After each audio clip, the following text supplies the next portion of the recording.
Hi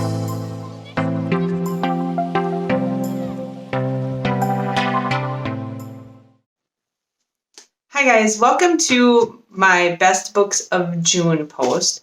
I again had 4 books this month, which I put way over here, that I really loved and really stood out for me as being just really unique and amazing books. And the first of those is The Girl in Red by Christina Henry. Now, I'm a pretty big Christina Henry fan. I really liked her urban fantasy series, and I've been enjoying the fairy tellings that she's redoing. The Girl in Red is a retelling of Red Riding Hood in a post-apocalyptic setting, which I know sounds a little bit crazy, but it was really, really well done. I loved how the story was put together. Like, it goes between her currently trying to survive this post-apocalyptic world, and then her also looking back at, you know, how she got to where she was, like how she lost her family, and all in the days like right after the post-apocalyptic world and all that. I just really liked how it was written. I liked that kind of slow revealing in pieces of, you know, where she got today. I think my only complaint about it was the ending is kind of like, I couldn't figure out if the ending was real or not, but the rest of the book is really good. The ending was a little abrupt, and I was kind of like, what? But I really, really love that book, and I thought it was one of the best Red Riding Hood retellings I've ever read. Now, as I said, a caveat, I'm a big Christina Henry fan, so I love her writing style to begin with, and I love fairy tale retellings. So, you know, it was like a perfect combination for me.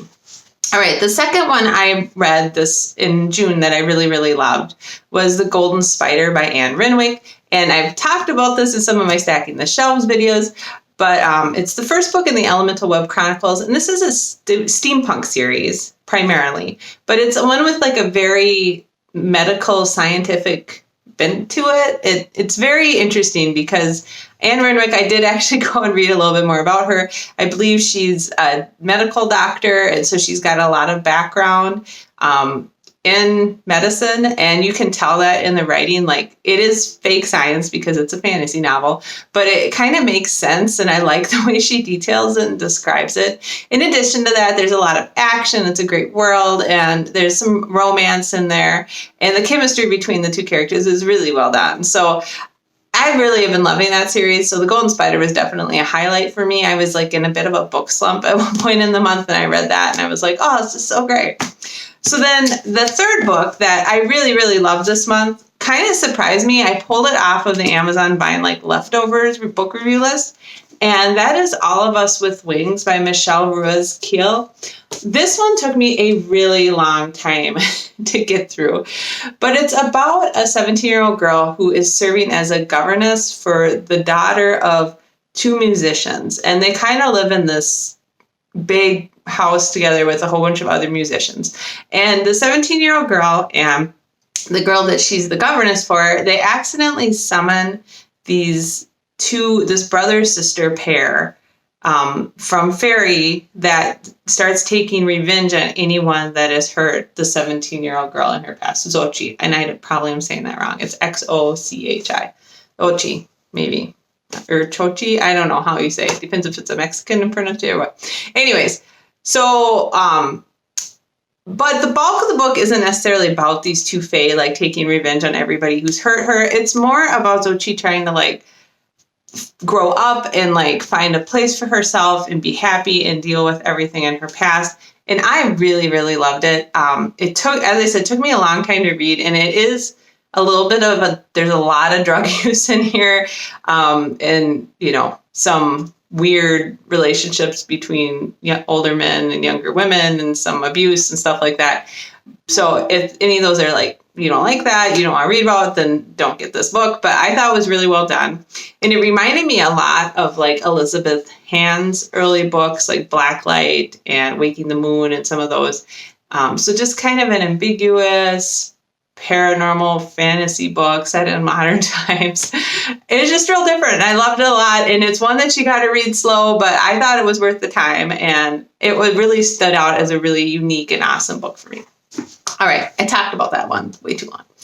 The fourth book that I really, really loved in June was Through the Woods by Emily Carroll. And this is a graphic novel of short stories that are kind of like really dark, twisted fairy tales. I really loved her illustration style. I was gonna find some examples here. It's just very that aren't too, it's very dark, lots of shading and shadows. And these are all fairy tales. They're not necessarily fairy tales that you'd recognize. They all have a very dark twist to them at the end, kind of like everyone dies or something bad happens. But I thought it was really well done. I enjoyed the artwork, and I enjoyed all the, darkness to the fairy tales. I found them very intriguing and creepy. There's nothing in here that I would say wasn't appropriate for like middle grade and older readers, but my son did grab this to read for me, and he stopped halfway through the first one because he said it was too spooky. So if you have kids that are very sensitive to like spooky stuff, then maybe you don't want to have them read this. I liked it. So those were the 4 books that I really liked in June. I didn't read quite as many books in June. I think I only read like 15 or 16 books, but those were the 4 that really stuck out for me, and I'll plan on continuing this for July. That's really all I have to say. If you guys read some great books in June, please let me know in the comments below. And remember to go ahead and subscribe if you're enjoying hearing about the books that I like to read during the month. And go ahead and hit the little bell if you want to be notified every time one of my videos comes out. Other than that, I hope you had a great week of reading and read some great books, and I will talk to you next week. Bye.